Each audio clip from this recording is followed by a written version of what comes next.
te uru whakatakatahu ki te tonga. Kia mā kina kina ki uta, kia mā taratara ki tai. I hiaki ana ti ata kura, ki tio, ki huka, ki hauhu, ti hei mauri ora. Welcome everyone to the Grants Subcommittee meeting today. Malcolm Sparrow's been gone 2 days and we're 2 minutes late already. It's a slippery slope. Please do let Democracy Services know if you plan to leave the meeting, and it will be being live streamed on YouTube right now. And we do have apologies from the Mayor. Are there any other apologies? We don't have any other apologies. I'll move the motion that we accept the Mayor's apologies. Do I have a seconder? Thank you, Councillor Matthews. We'll now put the motion which has been moved and seconded. Vote in the usual way on Zoom, please.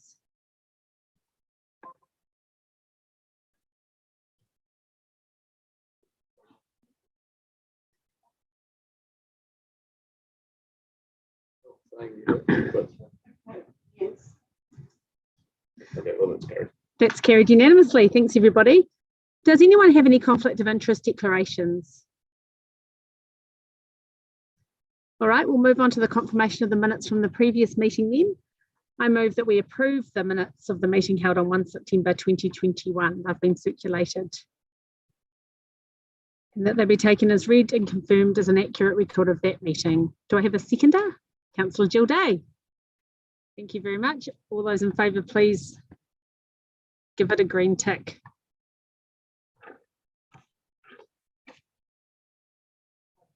Thanks, everybody. Councillor Foon, you're all good. Fabulous. All right, that's carried as well. We're very efficient here at the Grants Subcommittee. We'll now move on to public participation. And I'd like to first of all welcome the Hearing Association of Wellington. Good afternoon. Good afternoon to all the councillors and all the grant applicants. I am representing the Hearing Association Wellington. So I will go on with our presentation and about the funds we requested. So we extend our hands to support the Wellington community through hearing to improve cohesion and well-being of the community. So the Hearing Association's main mission is prevention, education and rehabilitation for the hearing impaired in the community while providing ear health services and awareness on ear health.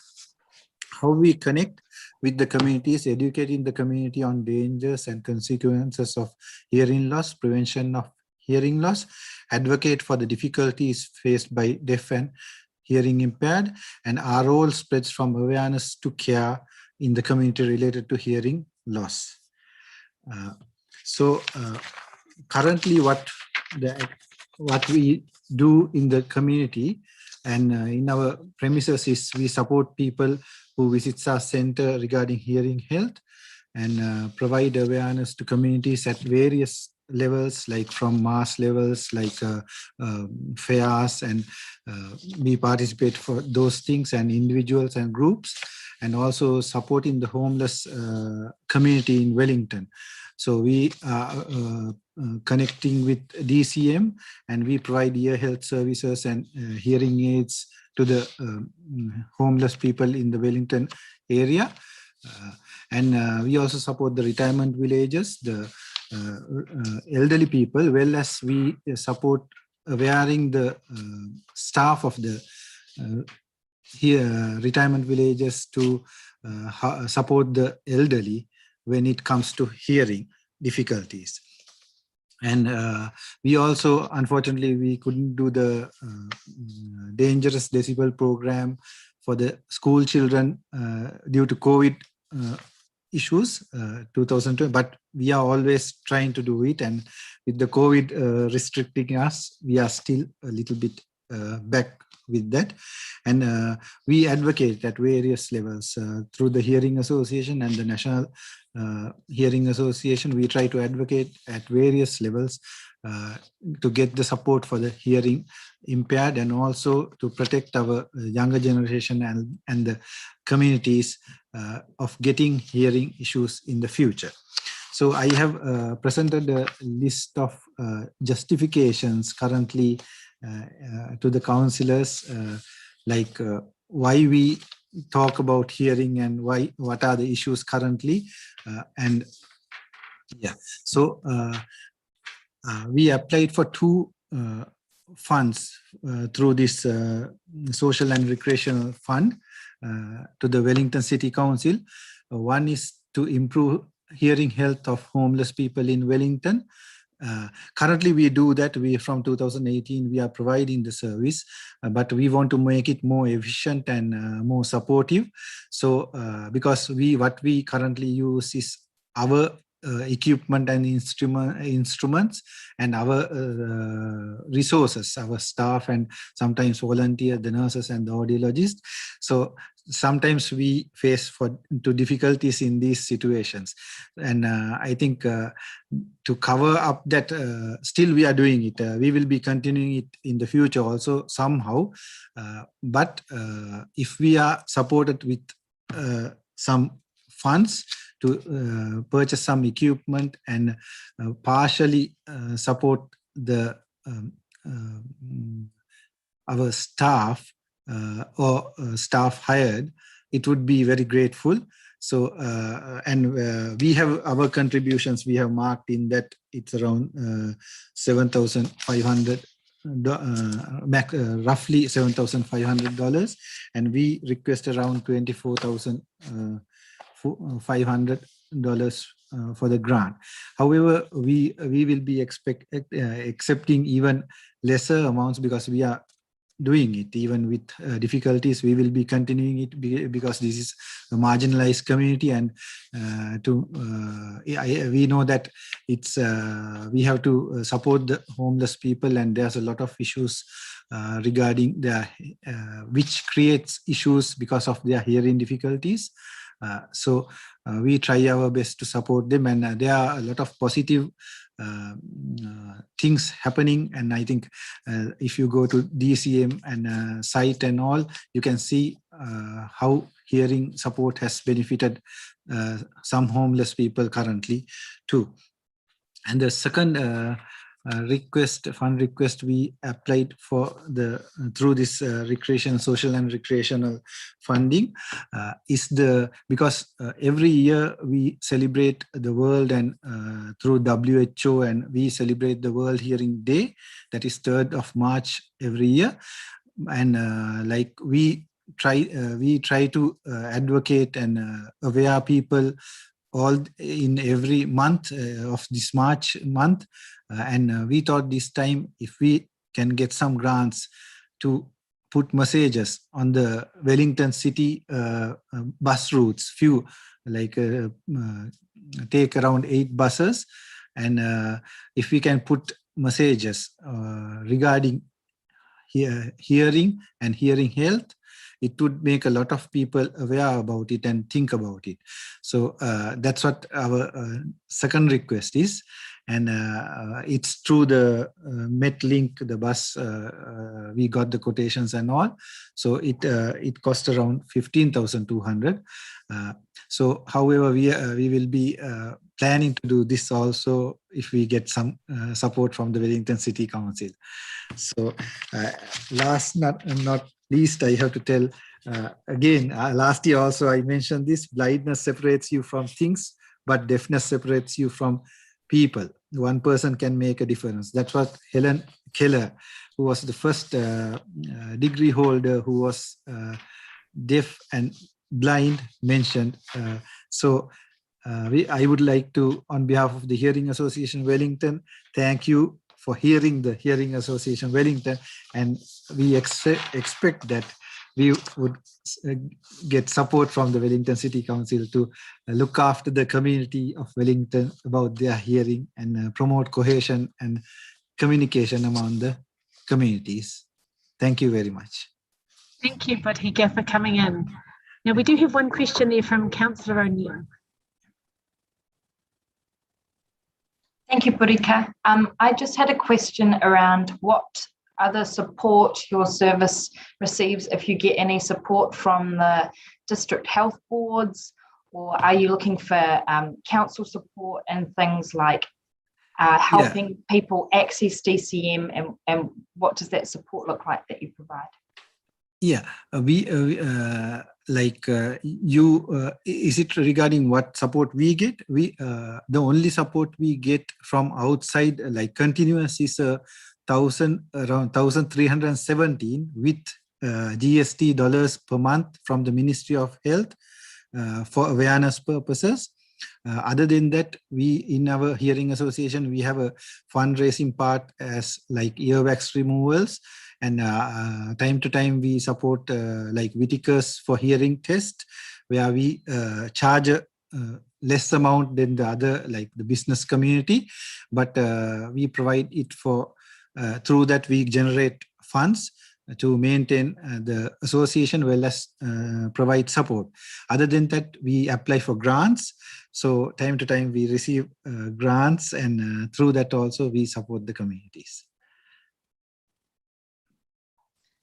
There are no further questions, and I just want to thank you for coming in. Thank you very much for all the councillors and the Wellington City Council and the Mayor. Thank you very much. Thanks so much. So the next person we have is Nicola Pauling from Voice Arts. Welcome, Nicola. I saw you a second ago. And you've got 10 minutes, and if you'd like to leave some time for questions, and we'll try and sort out this feedback issue just before you start. Oh, Nicola, you're on mute. No, sorry, it's if Councillor Young press F5 on her keyboard, because I think we're getting feedback from her speaker when you're talking. Yeah, so we're just sorting that, and I'll just. Kia ora. We'll hand over to Nicola Pauling, and we'll work out the IT issues from our end, but please. Kia ora koutou. Thank you, Chairperson Fitzsimons and Deputy Chair O'Neill and committee members. It's a pleasure to be here with you for this short time. I wanted to speak with you today to share with you a brief story of our successes over the last few years, thanks in major part to the consistent funding support that we have received from you. 2 days ago, we learned that for the first time in 13 years, the funding team has recommended to you that Voice Arts receive zero funding. That has been completely unexpected for us and a little bit devastating, but I'd like to park that and stay true to the intent of my time with you today, and just share with you some of the wonderful work that we have been doing. Here at Voice Arts, we work to ensure the emotional and social well-being and the development of older people in our community, particularly those living alone, those living with dementia, and those living on a limited income. We are a social service provider delivered by a team of theatre professionals. Our unique engagement tools are applied improvisation or play, and storytelling and story making performance. Our program of weekly social drama classes that run at the moment in Tawa, Newtown, Karori and Petone invite active participation in meaningful activity. And for older people, there are significant barriers to participation in new activities, including financial. Our classes are all free to attend. The barriers also include perceived failures in an older person's cognition, in their mobility and in their hearing. And we have worked to create environments where those barriers are removed. And within our classes right now, we have older adults with dementia, with hearing loss, and 2 who are blind. Our facilitators also run outreach in each community, and they work closely with other social service providers to encourage people to participate. And we regularly receive referrals from health improvement practitioners who work at local GPs. So across our 4 classes right now, we are working with around 70 older people aged 63 to 84 years of age. In April of this year, National Radio's Lynn Freeman came and visited our Karori class and produced a 20-minute piece for National Radio on our social drama program. And I'd like to play just a short excerpt from that program with the help of, I think it might be Sean. So Sean, if you've got that ready, it'd be great if you could play that for me. What difference has it made at the end of a class or outside of the class? Do you think it's changed anything in you? Yeah, I think like Fiona says, it has sort of spilled out into the rest of your life. It's like everything is more joyful, everything is tinged with more fun. Okay, there are a whole lot of things to worry about at this stage of life, but this is our fun spot, and it spills over into the rest of your life. And yeah, you find yourself telling the children what you've done, grandchildren what you've done, and they look at you as if, you know, you might be a little bit, you know.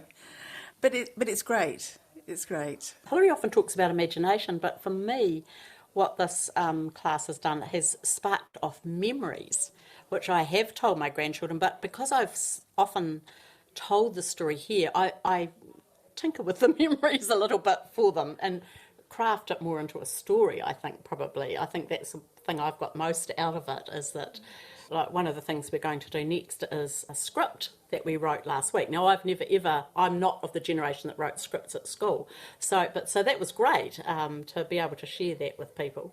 Yes. For people around the country, because there'll be similar organisations, Fiona, why would you, I know you're a convert, you love it, but why would you encourage people to take that step? For me, one of the other benefits is that it's helped me to feel more engaged with this community. Yeah. You know, we've only lived here about 5 years, so I'm not and before I used to enjoy being here, but now sometimes I see people on the street or whatever. The other day I saw someone in the movie from this group, and it was like we were greeting long lost friends. It was amazing, and I just love that sort of community connection feel as well. Yeah, have you experienced that too, you two? Thank you so much, Sean. That's great.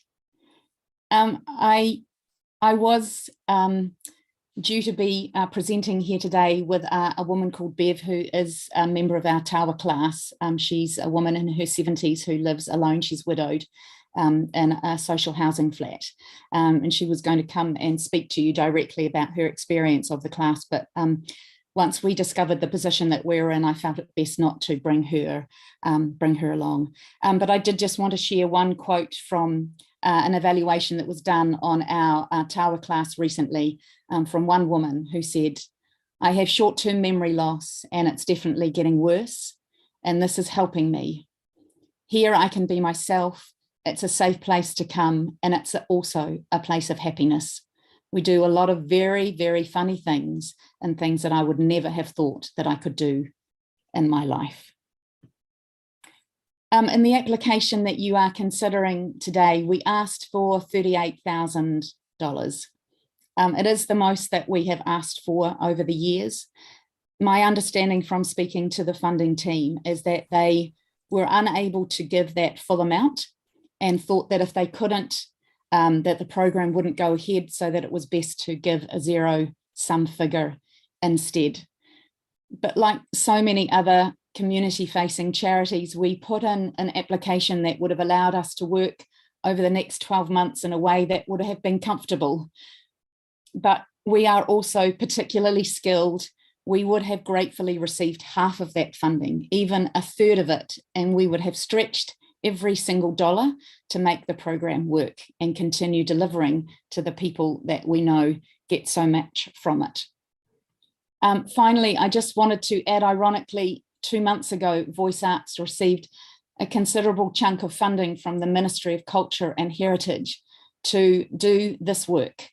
It was an application where we spoke of the success of this program here in Wellington, and they gave us funding specifically to expand this program into the suburbs of Porirua, Wainuiomata and Upper Hutt. That's 3 years worth of funding, but it is strictly restricted to those areas. And it seems heartbreaking for us to think that we may be in a position of having to close down our foundational classes here in Wellington because we were successful with another fund. So I would just like to ask you all today to reconsider what the funding team is recommended. $10,000, even $8,000, would enable us to keep going through to the end of this year and even a little bit into next year, and give us an opportunity to look at other options. And that's what I would ask of you today. And I thank you all so much for your time. Thank you, Nicola. And it was a very compelling and interesting presentation. So thanks for coming in. We do have a question. Councillor Foon. Kia ora, Nicola. Thank you very much for coming and speaking with us today. And it was really heartwarming to hear the interview and hear the quote that you brought in.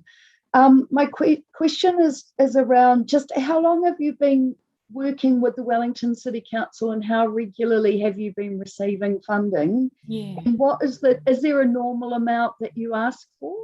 Thank you so much for asking that. I really appreciate it. So we've received consistent funding from Wellington City Council for the last 13 years. We apply on an annual basis just once a year.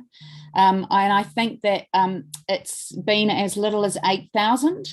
In the last couple of years, that's peaked. I think last year it was 21,000. The year before that, it was 25. And I suppose in a way we are a victim of our own success, in that we took that money and we stretched it and we opened new classes where we saw that there was a demand. Yeah, and I recognise that it's really difficult, but so to answer your question, as low as 8 and as high as 25, and every year consistently for the last 13 years, and that's why I think for us it was such a shock when we discovered the zero sitting there in the recommendations. We immediately got on the phone to Mark and just said, what have we done wrong?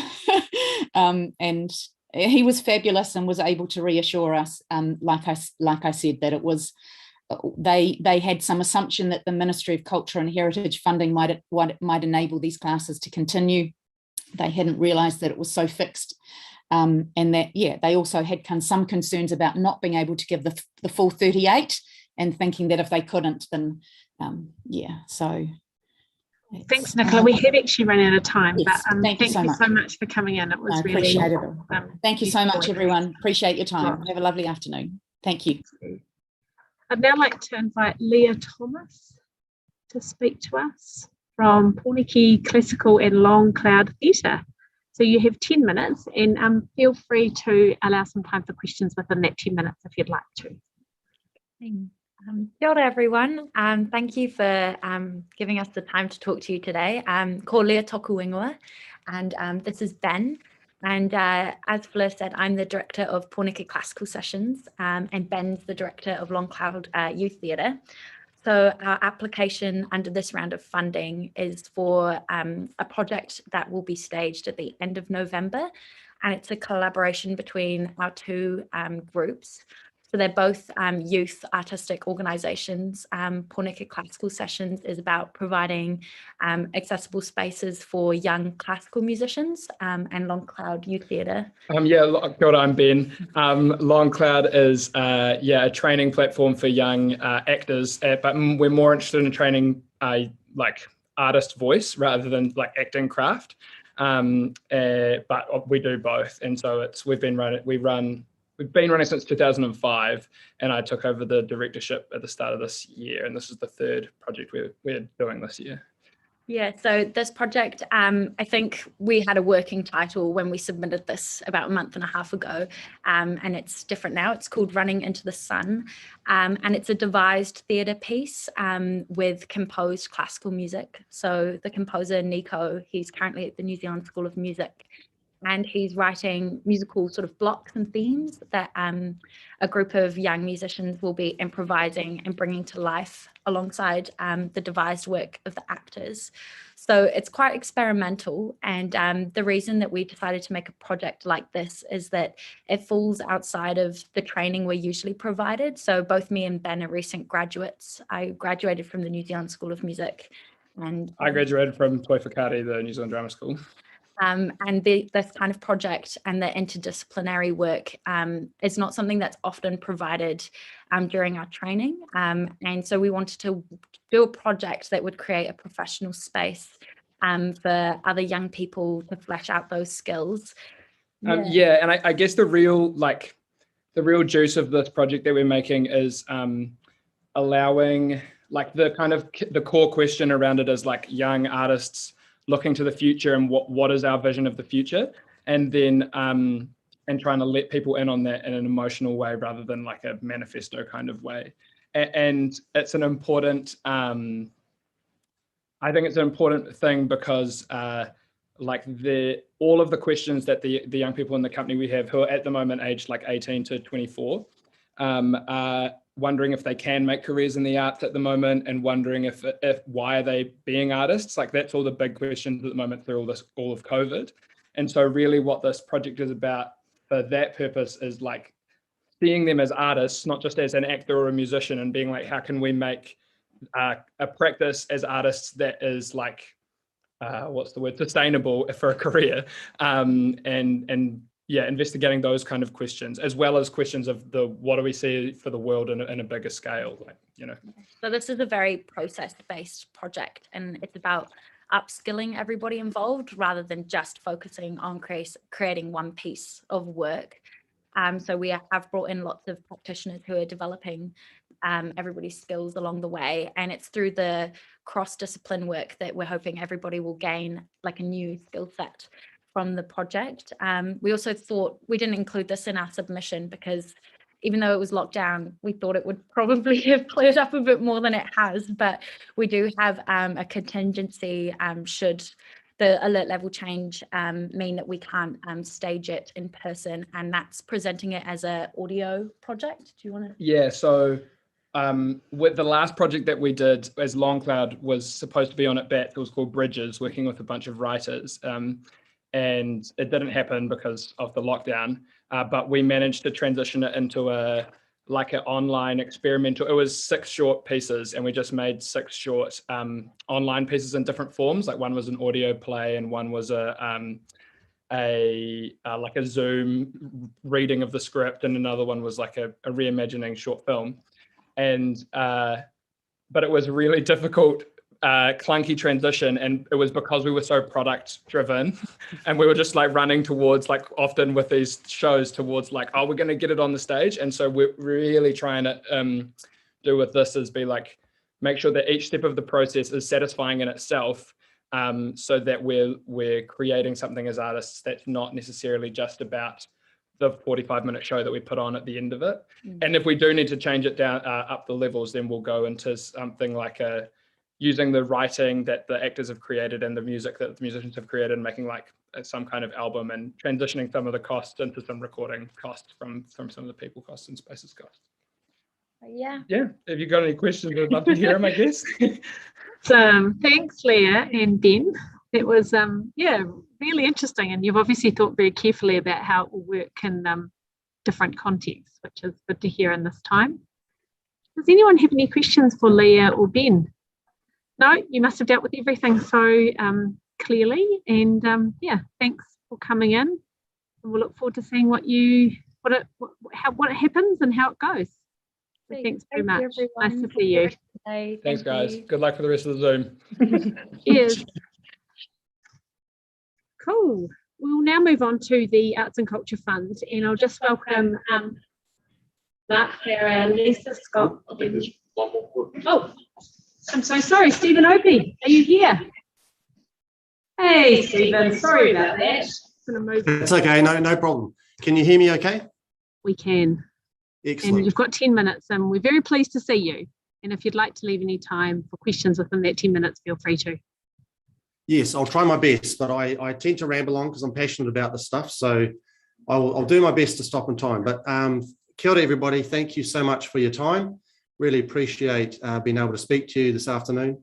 It's a privilege to talk to you, and I have to say it's a privilege to lead the work of Age Concern across the Wellington region. The main thing I wanted to say today was just a huge thank you to the Wellington City Council, from myself, from our team, and from our team of over 300 volunteers across the region. We feel really supported by the Wellington City Council. I know that you and your staff strongly believe that our city should be a safe and enjoyable place for everyone, including those over 65. And I've been really encouraged by the council staff that we work with on a weekly basis. They are supportive and want to work together to achieve this goal for seniors.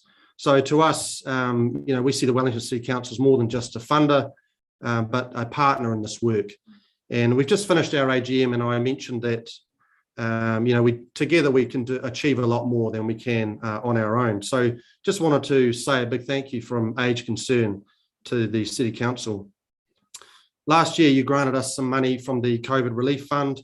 This was a huge boost for our organisation, and I was really pleased to submit our report on our Reconnect project in July.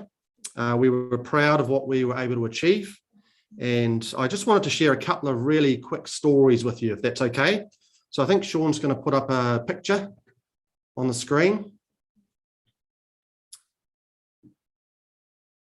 Great. Thank you, Sean. This is Janice and Vinny. Vinny lives in Johnsonville, and he's given us permission to share his story.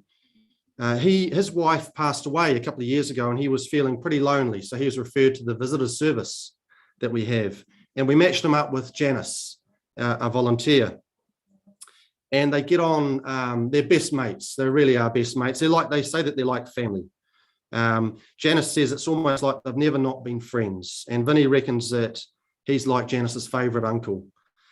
This is Molly the dog, by the way, and she's rather large and very friendly dog. But Vinny says that the visitor service has been a godsend for him.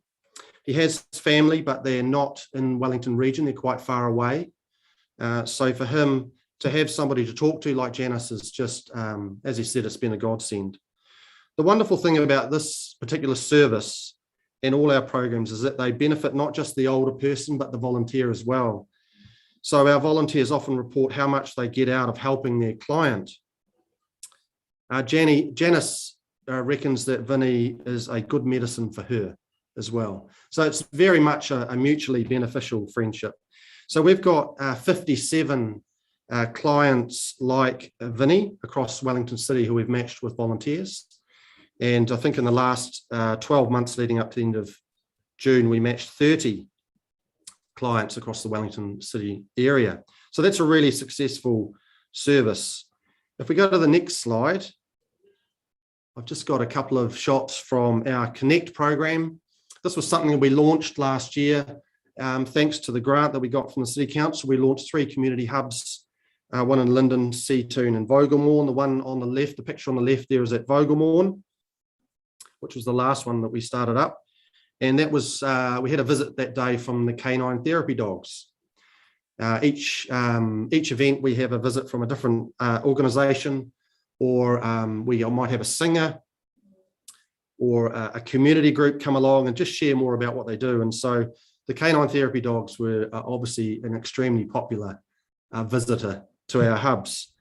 And the power of those hubs really is around social connection, bringing people together. And we've seen that that's gone really well. Linden, for example, started off very small, but now we can get between 30 and 40 seniors there at each event, which is fantastic. We also help facilitate social connection for seniors in social housing complexes. The photo on the right is at one of those housing locations. And on this day, we ran a Staying Safe in the Home workshop. So you can see myself there and Lynn on the right-hand side, staff. And that workshop was just a discussion together where we talked about how to stay safe in the home, how to avoid trips and falls, how to prepare for an earthquake, emergency water, all that kind of stuff. So, and that was great. It was a great time together. But these groups are fantastic. And we know that for some of them, they never spoke to anyone else in their housing complex until they started coming to one of our groups. And now they have some contacts. So, I really see these events and groups as a great way for us to help build resilient senior communities across our city. Finally, last picture. The last shot is of Alan. Alan's from Tawa. Again, he's happy for me to share his story. He's just one of our more than 170 volunteers that we have across Wellington City who reach out and connect with seniors. Alan injured his arm at work and he was unable to continue to work. So while he's waiting for it to heal, he wanted to do something productive. So he got in touch with us. And on Wednesdays now, he volunteers for Age Concern. So he visits somebody as part of the visitor service. he also takes a client in Newlands out for a walk as part of the walking service. And his client in Newlands has dementia. Unfortunately, sadly, during lockdown, he had to be admitted to a home. But Alan told us that he noticed the joy on his client's face when he would go around. It's such a simple little thing, a walk for an hour. For someone with dementia or Parkinson's or an isolated or lonely senior can have a huge impact on their mental health. Not just mental health, of course, but their physical well-being as well. So people like Alan, they're really our lifeblood. You know, they're just fantastic. And I want to encourage you to say that there's so many great Wellingtonians out there willing to sacrifice their time and talents just to help seniors be happy, you know, and we think that's great. So thanks, Sean. We can finish the presentation. So last year, your work enabled us to grow across Wellington, and we now need to continue this mahi. Demand is growing. It's really growing quite rapidly. We receive more support calls now than ever before. And with the ongoing effect of COVID-19 and a senior population which is expected to more than double by 2043 in Wellington City, you know, we know this demand's not going to go away. So again, we wanted to say thanks. We really appreciate your partnership and your support. Thanks for coming in, Stephen, and it's great to hear those real stories about the difference that you're making in people's lives. I don't think anyone's got any questions. Oh, Councillor Foon, over to you. Thanks, Stephen. Yes, hearing these stories are very, yes, makes me feel a bit emotional. So thank you for the work that you are doing. But just to clarify, did I hear you say you're based in 3 places: Seatoun, Vogelmorn, Linden? Sorry, Karen. Yeah, I guess, yeah, do you feel the need to be located in more spaces or places, or is that just like a base for where you're operating from? And are you getting out across the whole of Wellington? Yeah, what's your geographical reach, and do you think there's demand for more support? Yeah, the 3 places I mentioned were the 3 community hubs that we started last year. So they're hub events that happen in Vogelmorn, Seatoun and Linden. And we worked with the team at the City Council on identifying good locations for those hubs. I want to start some more hubs in different locations, but all of our services across Wellington City, we cover the whole Wellington City region. Probably almost every suburb, every nook and cranny, we've got volunteers, either with a walking service or the visitors service or the Connect program, or our Steady As You Go falls prevention exercise classes. Great. We've got over 300, yeah. Thanks for clarifying that. That's awesome. We also have a question from Councillor Day. Kia ora, Stephen. Thank you for that and the mahi that you guys are doing. So I guess one of the questions, I've got a couple of questions, how you find volunteers. Is it hard to find volunteers, or particularly in COVID sort of situation? Yes, it is hard to find volunteers. At the moment, we've got a bit of a shortage. We work with Volunteer Wellington a lot. They're they're fantastic. We advertise, we just do whatever we can to get the word out for volunteers. So a lot of what we do depends on how many volunteers we have. I wonder if that's something our social media channels could even help with at council, reaching out and seeing, because there's probably people out in the community who don't even know there's an opportunity. And then I guess one of the questions around COVID is just what you're hearing from I guess our over 65s and, you know, their concerns and, you know, the sort of support that they feel they're needing, because obviously if we're going to potentially be moving forward to having COVID in the community, you know, is there a bit of apprehension and needing support with how to manage that in a long-term basis? Yeah, that's a really good question. The lockdown we've just had, I think, was less intense than the one we had last year. I think seniors were more prepared, but I think you're exactly right. And I'm really, really worried for seniors, because it will get out into the community. You know, we're not going to have level 3s and 4s, and I think they're going to be worried about coming out. So during the last lockdown, for example, our phone friend service went really well. We had a lot of referrals and new people signing up to the phone friend service. And of course, all our volunteers were phoning. So they don't go around and visit or walk, they'll phone and keep in touch. But yeah, I think it's just so hard to predict. But I have heard a lot of discussion around mental health issues. The longer this goes on, the more mental health issues that we're going to start to see. Thank you. Thanks so much, Stephen, and excellent idea there from Councillor Day around doing what we can to help you get volunteers. So yeah, thanks for your work and thanks for coming in today. Thank you, appreciate it very much. Now we will move on with the meeting and we'll move to the Arts and Culture Fund. But we are getting a bit of feedback. Someone's done something in the last 20 seconds. Councillor Young's not on mute anymore. No, because she's about to speak. I will hand over to, well, actually, before we get Councillor Young, we are going to ask Mark, Sarah, Lisa, Scott and Gisela Carr to come to put their cameras on and introduce the Arts and Culture Fund and answer any questions we've got. Obviously, you can take it as read, so unless there's anything in particular that you want to outline, we can move pretty quickly on to questions. Okay, thank you, Councillor Fitzsimons, and to Ngākwe councillors. Lisa's unable to be here today, so it's just me. We're recommending, as you've seen in the paper, that the Grants Subcommittee support 32 organisations with grants totalling $2,850. It will be obvious to you that the diversity and ways in which the creative sector works to enrich the lives of our citizens' cities is at full play in these applications.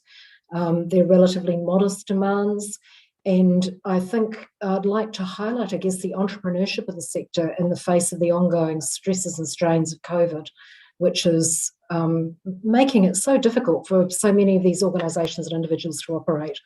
But they continue on as so many in other sectors do as well. Gisela, short and sweet. Are there any questions for Gisela? No? All right, I'll hand over to Councillor Young to introduce the paper. So, can you hear me? Oh, so Councillor Fitzsimons and I are in the same room, which is why we've got this slight complication. So I'm very proud to introduce the Arts and Culture Grants as the Deputy Chair and the Councillor formerly known as the holder of the Arts and Culture portfolio.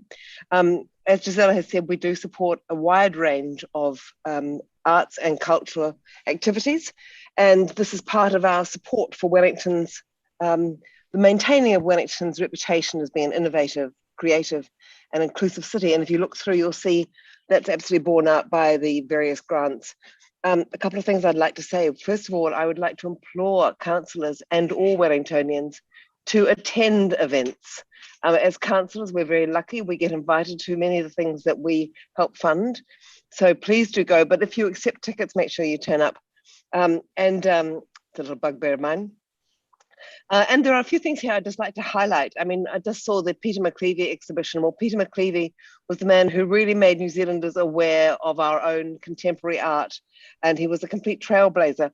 When I was 25 years old, which is quite a long time ago, he almost bullied me into buying a Toss Wollaston, which I did, and I'm very grateful for that piece of persuasion. So there are lots of things in here. The Wellington Sculpture Trust, you'll see that their sculptures do so much to make our city interesting and draw our attention to issues and history that we didn't know about.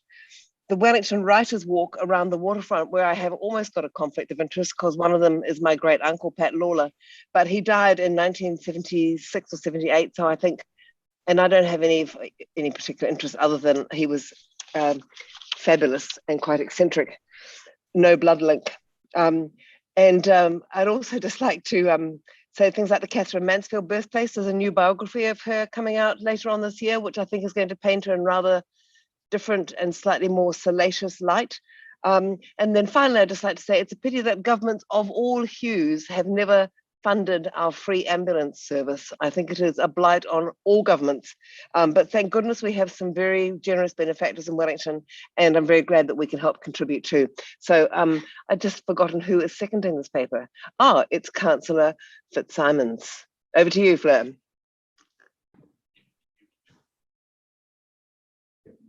Thanks, Councillor Young, and I'm pleased to second this. And I just want to draw people's attention to a change which was made by the officers to support Choirs Aotearoa New Zealand Trust at a recommended level of $4,000. So it's in there as number 3.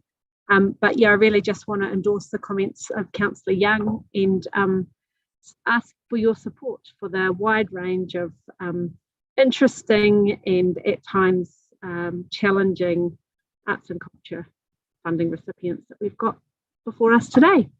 So unless there's any debate, I'd ask you to vote.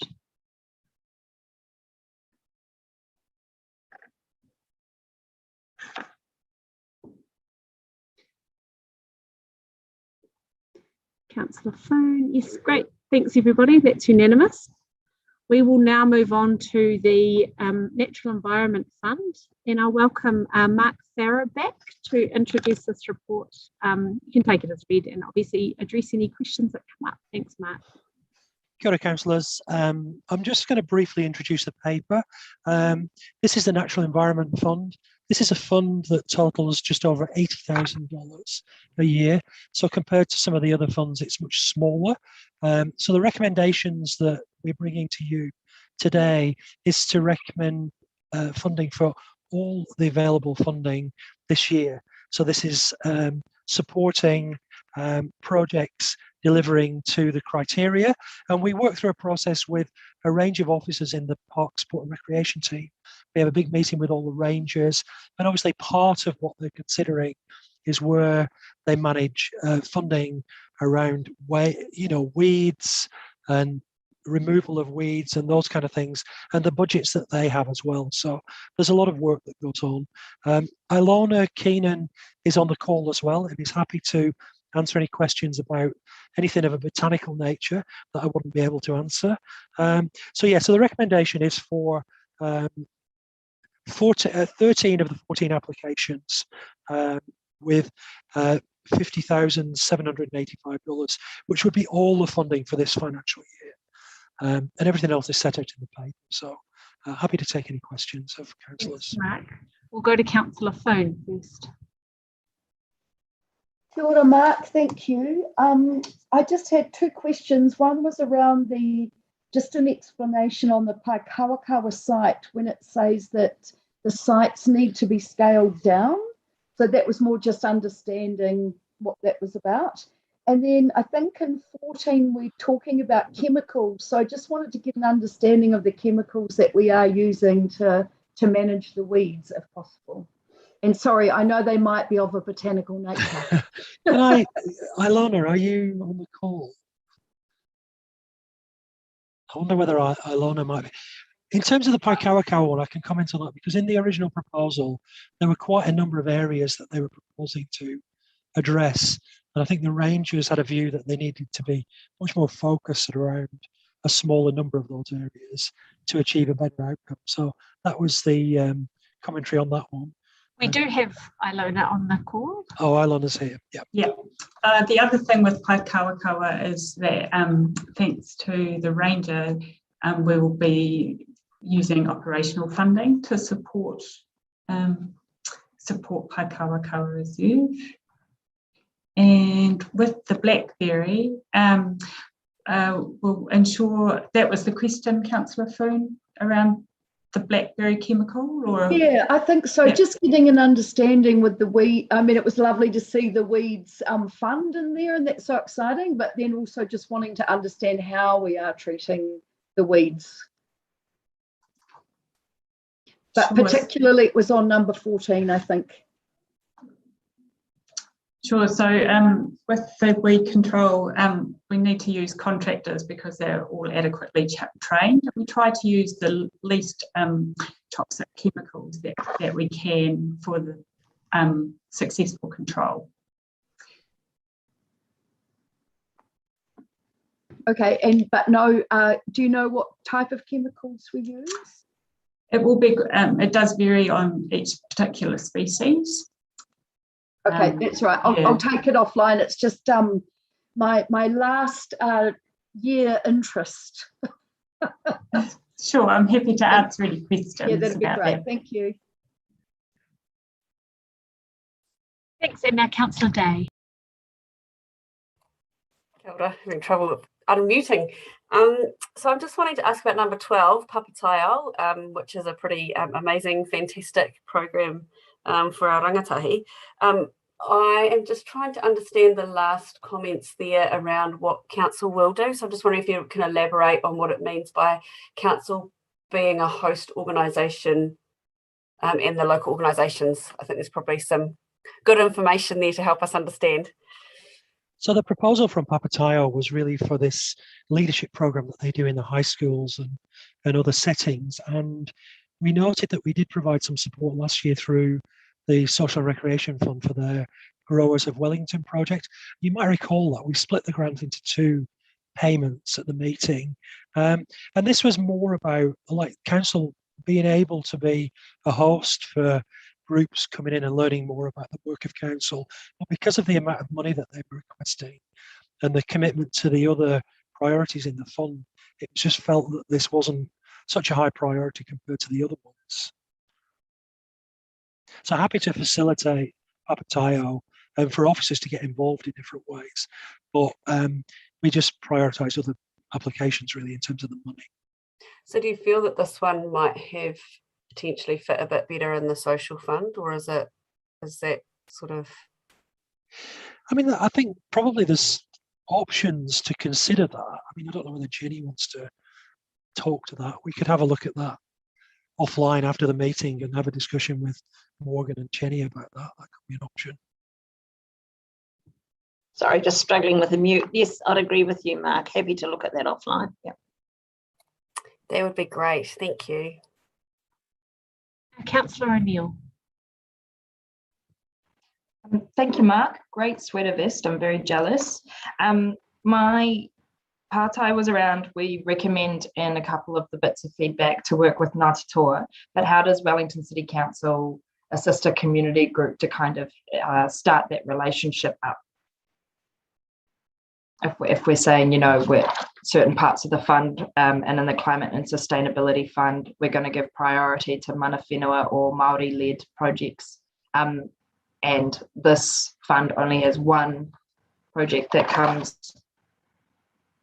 from a Māori-led group. So how do we kind of encourage that relationship a bit better? Yeah, Councillor O'Neill, you would have seen in the paper we made reference to that in the text. And obviously Daniela's not able to be here because she's off work this week, but we certainly see that as a priority. And we've been working through Park Sport Recreation and Karepa's team to facilitate that. One of the comments that we had in our discussions with the Rangers was about how we enable and support community organisations. And there are lots of these organisations working in our natural environment around the city to enable them to be mindful of some of the issues and how they involve mana whenua in the projects that they're doing. So I think certainly for Daniela and the team, it's a priority and something that they want to see happen in the future.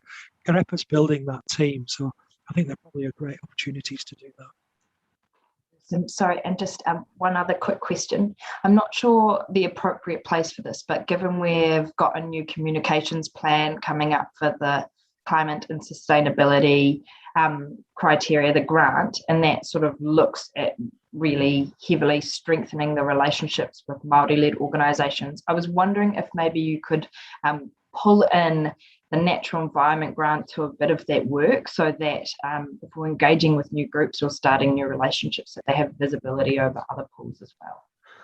We'd be happy to do that. I think that's a really good suggestion. Absolutely. Awesome. Thank you. Great, thank you. That's perfect. Some questions that have led to some more work being done. It will be helpful, I think. I'd now like to ask Councillor Foon to introduce the paper. Well, what a privilege, but I felt like I was stealing Councillor O'Neill's thunder. So Councillor O'Neill, I do hope you'll be able to second it for me. Great. So yes, big boots to fill, but I'll do my best. So yes, I am very happy to move the Natural Environment Fund. I was super pleased to see the more money pop up in here that was came through the last annual plan, and see that there will be actual work done removing weeds that we hear a lot about from some of our key submitters during our annual plan budgeting sessions. So hopefully that will make them a bit happier. I just also wanted to note that, yes, I do still feel like this fund is small, and we're working it well, but also noting that more funding goes in through a more ongoing relationship. So I do just want to thank officers for the work that they do to spread this fund out, but also more importantly, to the hundreds of community and volunteer groups for doing what you do for our tile and for our everything around that we need so badly, and that care that goes into it. I know people that really live through it, and it's just so exciting to see. And I also wanted to acknowledge, particularly in this, the funding going to the Mountain to Sea Trust, and that to make sure we're looking after mahinga kai and protecting our waterways out to the sea. And I think there's a really great story that's going to get woven out through that investment and project. So yes, very happy to move. And yeah, thanks, Councillor O'Neill, for seconding. Councillor O'Neill. Excellent. Yeah, just to acknowledge the amazing work that many of our park rangers do. We've got about 170 community volunteer-based organisations that do near, I think, 80% of all of our weeds and ecological restoration with the help of our rangers. So it's no small feat, and this small pool of money is something really exciting, and hopefully with other grants opening up, we might be able to strengthen some of those community links as well. Cool. Very good, short and sweet, and there's been no amendments and no other speakers, so I'll put that to the vote. Please vote.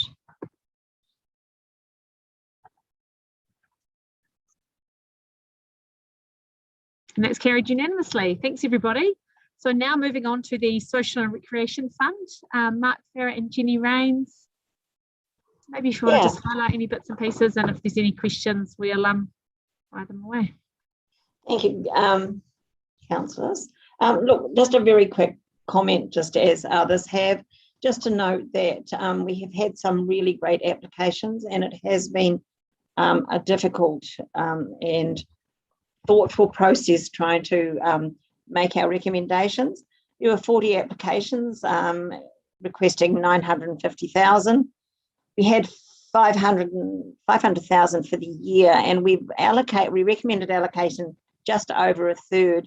And we are mindful that we are aware that there will be quite substantial applications coming through later in the year. So we did want to keep it within the third area.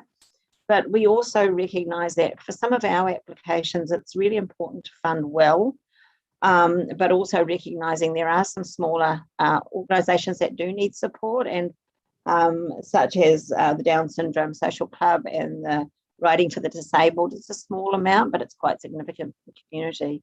So that's been our rationale, and just happy to answer any questions. Lovely. We'll start with Councillor Day.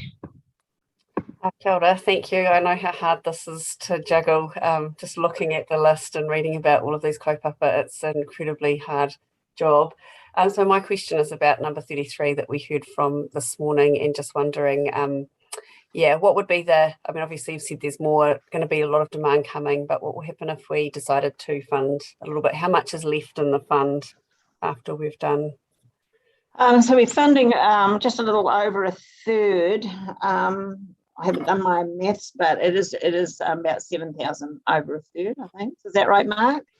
I think we're recommending just over 200 and there's 500. So we are a little bit over a third. But I mean, for that one, 433, just as I think Mark pointed out in some of his notes, that they had, and as indeed was said in the public participation, they have been funded regularly over the years, and that's been primarily through the Arts and Culture Fund.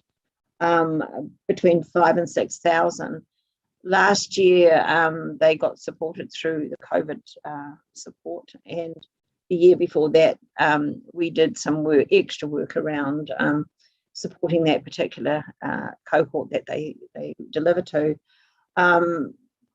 So if we did consider funding to the level of what they had been funded prior to that, perhaps that would be okay, you know, thinking about the bottom line. But yeah, but I do want to also acknowledge that they do great work. So yes. Yeah, I guess my question would just be any concerns we would have around the fact that the people who are engaging with it at the moment, if they don't get any funding, they just fall off, and that might be their one thing that they're engaging with at the moment in the COVID world. So I guess, yeah. It's hard because I don't necessarily have that context, but I guess that's a concern. Yeah, I understand that. Yeah.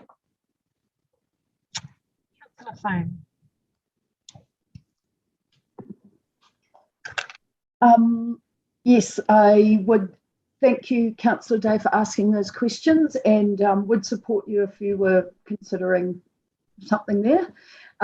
Okay, so for me, I just wanted to maybe focus on, because I appreciate how hard this would have been. I didn't really want to read it too many times, but I guess if I just stick my food hat on, I've got two queries around the free store and just understanding. I think what you were saying there was that we gave them a one-off funding and we haven't really got a strong long-term relationship with them. Well, we certainly have a relationship with him on a day-to-day basis, and they connect quite well into the soup kitchen and others. And they are also connected to St. Peter's Church, but we don't see them as one of the core organisations, given the pressure on the pool at the moment in delivering social services in the city. Okay, and have they applied semi-regularly before? I don't think so, Mark. You can probably answer that better than me. I think it's been a couple of times. Councillors, we did do some support. When we had the COVID money, we did do some support, but we're fairly, I mean, they applied prior to that, and we tended, I mean, a lot of our support's aligned with Kibosh, really, and some of the other bigger social services agencies. And they seem to have been fine before that. The COVID money was very much one-off, and that was our messaging to them. Right. Yeah. Okay. Maybe if you could just keep your feelers out there, and just, I know that they do an amazing job of getting that immediate food out to the community, and so yeah, I'm not close to them to understand, but I see the queues. I sometimes, yes, indeed, that's right. Yeah, thank you. That would be good. And maybe just update us if you feel like there's something that we could do. The next one was around Cycle, and just noting, I can see that we're choosing not to fund. But my question really was, maybe a couple of committees ago, I did ask that we had a meeting with them or get an understanding of the full site funding needs of Cycle and where else they're getting funding from, so that we're working together to get an overall view. Yeah, I'm sorry if it's not clear, but what we're recommending is they come in. We don't fund them this round, but we do want to talk to them and consider funding coming into the next round. And exactly as you say, to get a full understanding and come back with a full picture, including their composting stuff. Great. Okay, that's great, Jenny. Thank you. So we can expect maybe to get an idea of that conversation next time. Yeah. Great. Thank you. That's awesome. Councillor Young. So just really just a question for Jenny. Jenny, I see we've got the various $1,000 per annum for some of the residents associations. So the ones I noticed, I saw Mount Cook Mobilisers turned down for Mount Cook Connect, but is it still getting the $1,000 grant? And the same applies for Mount Vic residents and the Oriental Bay. Are they still getting their $1,000? Mark, can you answer that? I can't answer that, I'm sorry. I'd have to look up, but yeah, I'm pretty sure Mount Cook Mobilisers apply under an umbrella with the Residents Association for their $1,000 funding. Yep. Are you muted? No. We can hear him. I can hear him. Yeah, so we have done that. I'd have to check when we last did that. So they usually do. Sorry, Councillor Young, what was the other question? So the other ones were, I just see there's nothing there for the Oriental Bay and Mount Vic residents associations. Oh, it's probably because they come in a different round. So I could pump you out a list of all the residents associations, and they come in different cycles. Yeah. Okay, So you'll see them at the next meeting. So they haven't applied for this round. Yeah. Thank you. No, don't worry. Look, I'll just make sure I check next time around. Thank you both very much.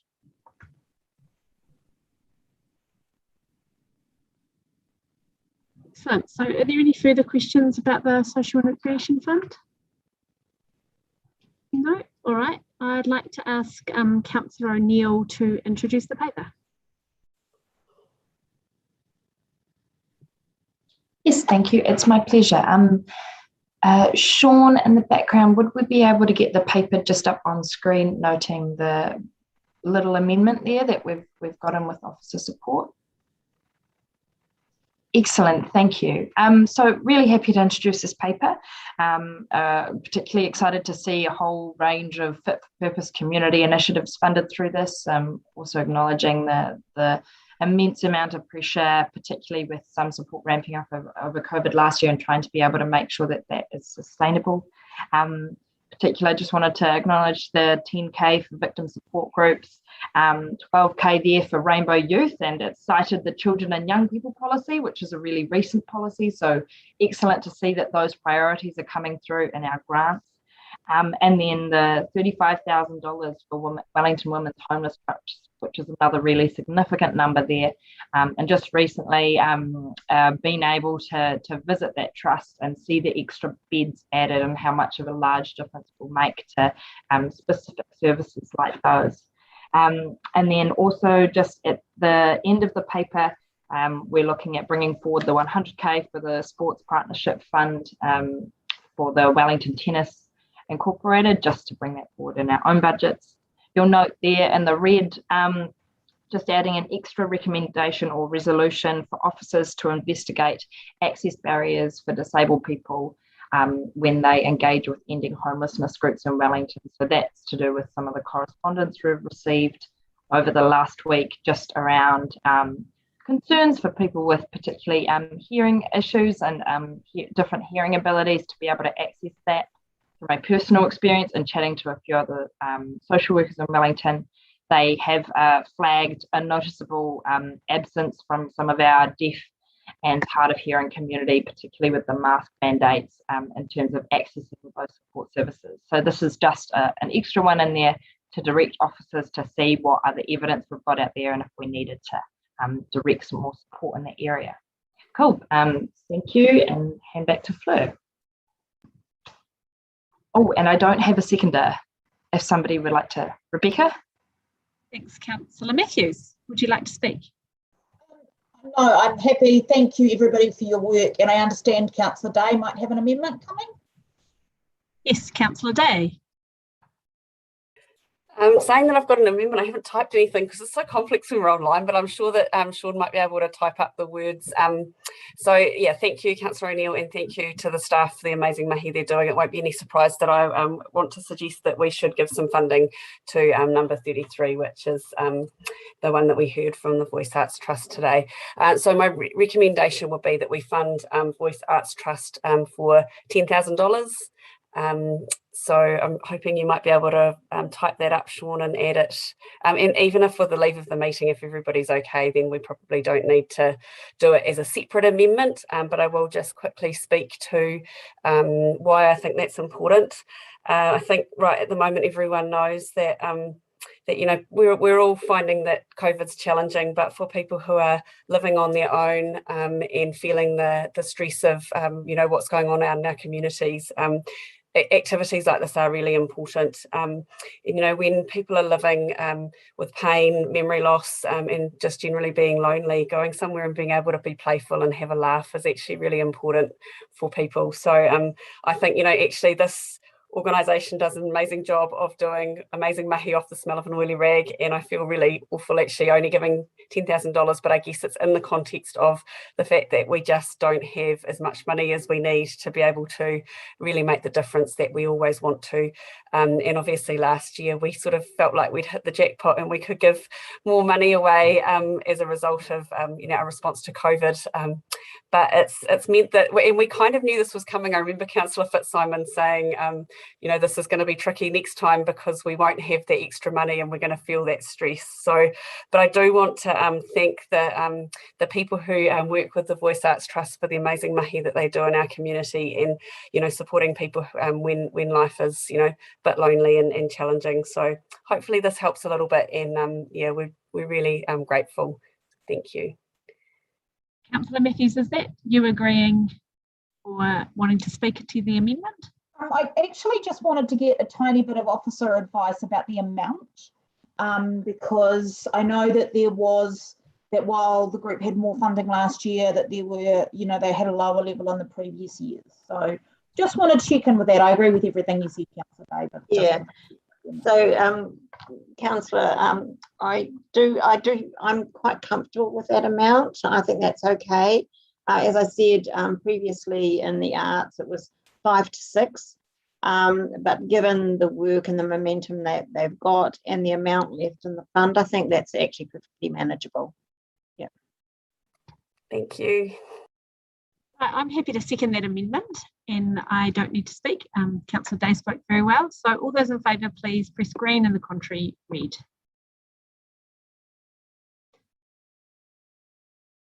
Please. Does Nicola have their hand up? Nicola, are you happy to vote? Oh, yep. And you've taken your hand down? All good. Okay. That's carried unanimously. And now we'll go back to the substantive. Is there any other speakers on that? Councillor O'Neill, would you like a right of reply? All right, we'll put the substantive motion then. You all know what to do.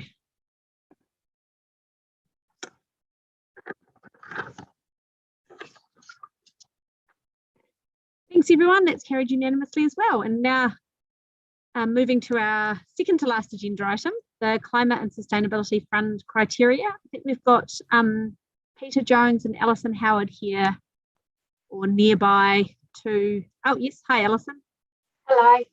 Thanks for coming in. Please just, feel free to raise a couple of points from it if you need to. Obviously everybody's read it, but there may well be some questions for you as well. So nice to see you. Nice to see you too, and I will take the paper as read. I'm really excited that we're getting going with this fund because it's been kind of one of those parts of Te Atakura that's been cogitated and now getting executed. And I'm excited about its potential to support grassroots climate action, because there are so many good organisations and businesses around Wellington wanting to do climate action and wanting to contribute. And I'm really excited by the potential of this fund to support those organisations and businesses. As you'll see in the paper, we recognise that not everybody's climate action initiative will be directly reducing emissions. I'm expecting there to be some good initiatives that are more about supporting others to reduce emissions, or won't necessarily be able to prove emission reductions. And I still want to make room for those sorts of initiatives to get supported. As you noted, Terry, we are wanting to actively search out and support mana whenua and iwi initiatives and get make sure that they're highlighted and that they get funded. To support creating a funnel of initiatives for funding, we're proposing a new role that's funded out of the business case for the fund, and a bit of extra money out of the Wellington Climate Lab funding to kind of do the community activations, get out amongst it and find the right people, help them write their applications, get them slotted into the process so that we've got the right people coming forward and wanting money. And I'm also wanting that person to try and make connections between those people so that the good ideas can spread and that those grassroots initiatives can kind of collaborate with each other and support each other and amplify, grow. So that's all I wanted to say. Thanks, Alison. Councillor Fern. Thanks, Alison. That sounds like a job I might quite like. Yeah, it sounds really familiar, doesn't it? Yeah, it does. Yeah. Okay.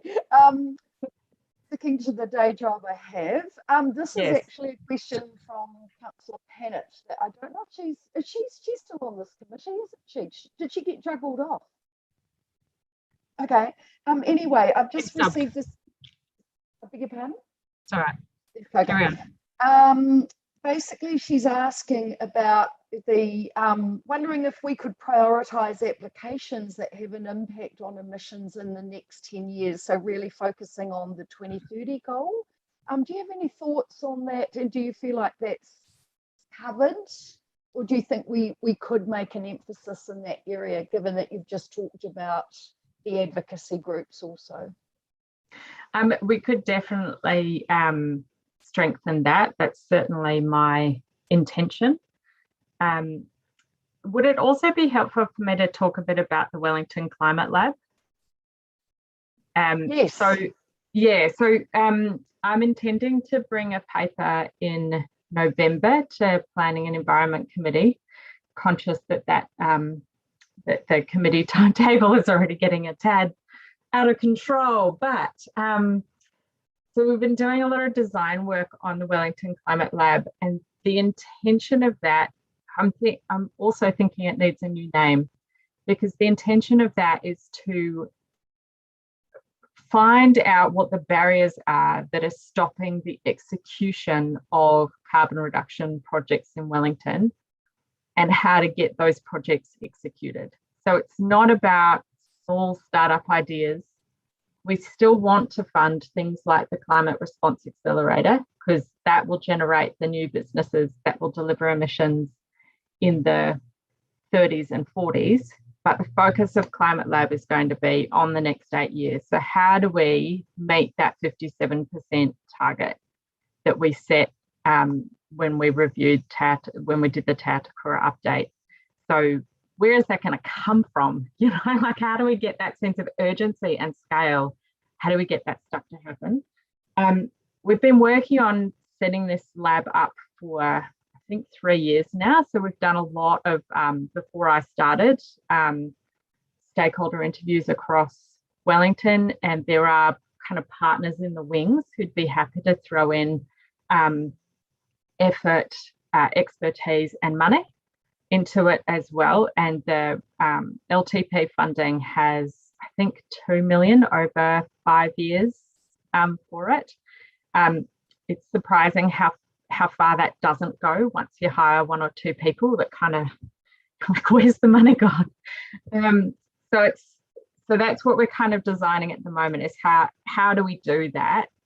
And what I'm hoping for is that just starts, once it's ramped up, that it just starts spitting out ideas and starts spitting out things that we can execute as a city or as a council. And so, yes, I'm kind of seeing that there is potential funding avenues for those sorts of execution ideas. It might be some of them, it's about removing a regulatory barrier in front of a business. For some of them, it might be a small amount of seed funding. For some of them, so some of them might need money, some of them might not. Some might be able to get that money not from council, in my preference. But if they needed some money from council, could they put in an application for this fund?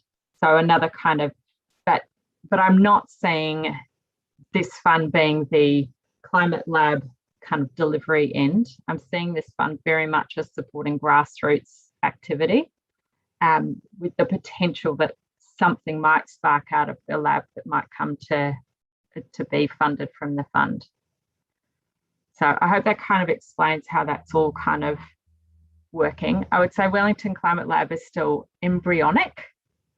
And one of the key challenges is, how do you stand up something that's actually different, given so many people have tried to do this in the past?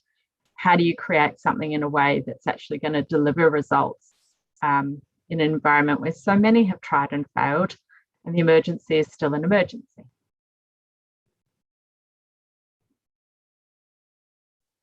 So, Alison, I've just sent some words through to Officer Johnson, but I'm just wondering if you could just have a look at them, and hopefully we can just, who's moving the paper?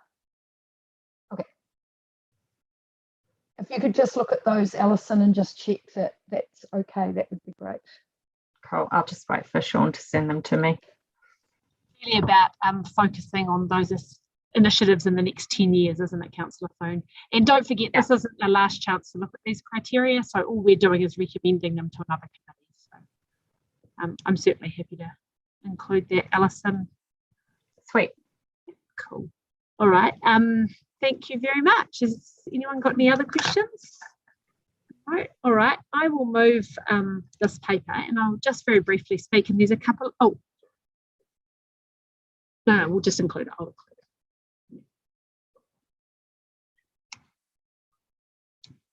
Okay.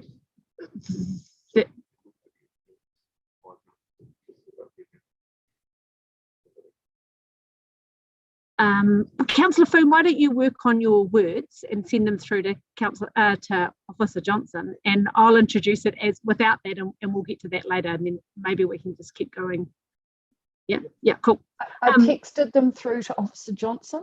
Oh, brilliant. So it's really about, is it just checking, Councillor Foon, it's really about priority being given to projects that will reduce emissions in the next 10 years. Yep. Cool. And that's just under 14, isn't it? Paragraph 14. Great, thank you. All right, I'm happy to incorporate that into the paper as I move it. And there are two other aspects I'd like to just include in there.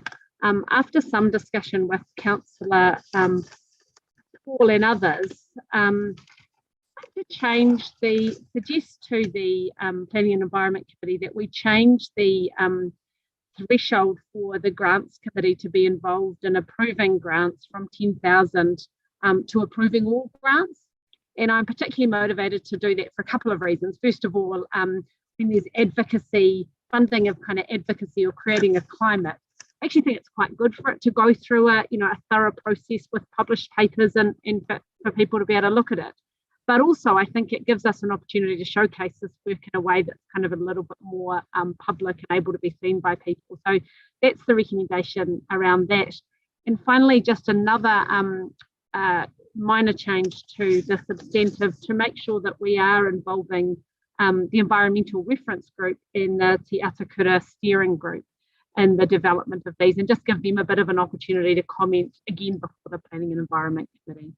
So I'll bring those up on the substantive when they're ready, but I might just carry on with some brief remarks about introducing it and then getting a seconder. Oh, Officer Johnson might even be ready right now. So yeah, and just very briefly, obviously, to really support this fund, I think it's got the two purposes do align very well with Te Atakura. It does provide the council the opportunity to really secure our role as a leader in reducing emissions in Wellington and showcasing and supporting the great work that's going on around the city to do that. So that's the slight change in wording. Councillor Foon, are you happy to second? Would you like to speak? I would love to second. Thank you so much, Councillor Fitzsimons. I must say this is a really happy day. I know I started work with the Sustainable Business Network maybe in 2014, and Council has done some amazing things along the way. We've had the Smart Energy Challenge, we've had the Low Carbon Challenge, but I think we were really missing a fund that we could link our entrepreneurs or enthusiasts to actually create some action. So I must say that while I'm excited, I know that the community will be even more excited. And I think this is a really great thing for council to show that we are providing some leadership. So just want to thank everybody through the Te Atakura process, and thank you, Alison, for your work and all the team. But yeah, just go Wellington.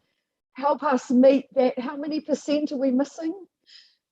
Can't remember at the moment, but yeah, this is what we really need to get it.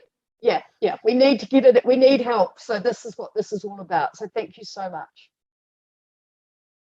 Unless there are any other speakers, just very briefly to really endorse and reinforce those comments. And I know officers have had kind of hurdle after hurdle, and this isn't actually the last one. So hopefully at the next one, when it actually goes through and it starts to be applied, we can have a bit more of a celebration. All right, I'll put that to the vote. All those in favour, press green, otherwise red. That's carried unanimously as well. And just moving on to the forward programme. If there's no questions for the forward programme, I'll move that we receive the information. Councillor Foon is very keen to second. Oh no? No, I have questions. Oh, a question. All right. So my questions are twofold. One is about just noticing that that felt like there were two funds missing from that forward programme. One was the community composting hub that was signed off in the LTP, and the other one was, my understanding was that the waste fund and grants was also going to have another increased fund or a different fund. So can anyone speak to that on where they might be? I think this is about the role of the grant. Oh, Mark. Yeah, so in terms of the waste minimisation seed fund, you might recall in the LTP that an additional $100,000 a year for this year, next year and the year after, so for 3 years, was coming from the waste levy. So what's going to happen at that paper that they'll bring in December, it will include the change in the criteria to remove the cap from that fund at $25,000 up to 100, and then it'll be probably May next year when you get the applications for that. So they'll bring the changes to the criteria as part of the December the 1st paper. So that's all in train. Your other question, Councillor Foon, about the LTP Composting Project, which kind of we picked up in the earlier Kai cycle kind of discussion in social, is that fund wasn't delegated to the grants subcommittee. So it's in an operational budget in Jenny's budget now. I think Jenny's left this call now. So she's working with Morgan and the team on operationalizing that fund. So I can get them to contact you and give you. Yeah, that would be great. Thank you. That's great to be updated. Really appreciate it. And you are now seconding the motion. Yes. Thank you, Councillor Foon. All those in favour, please do the right thing.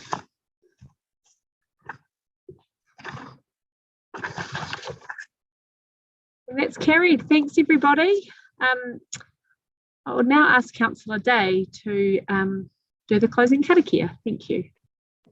Kia ora. Me karakia tātou. Unuhia, unuhia, unuhia ki te urutapu Kia wātia, kia mama, te ngākau, te tinana, te wairua, I te ara takatū.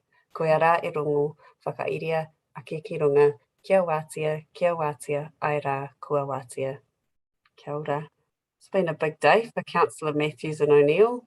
2 meetings. One of them was very short though, so that's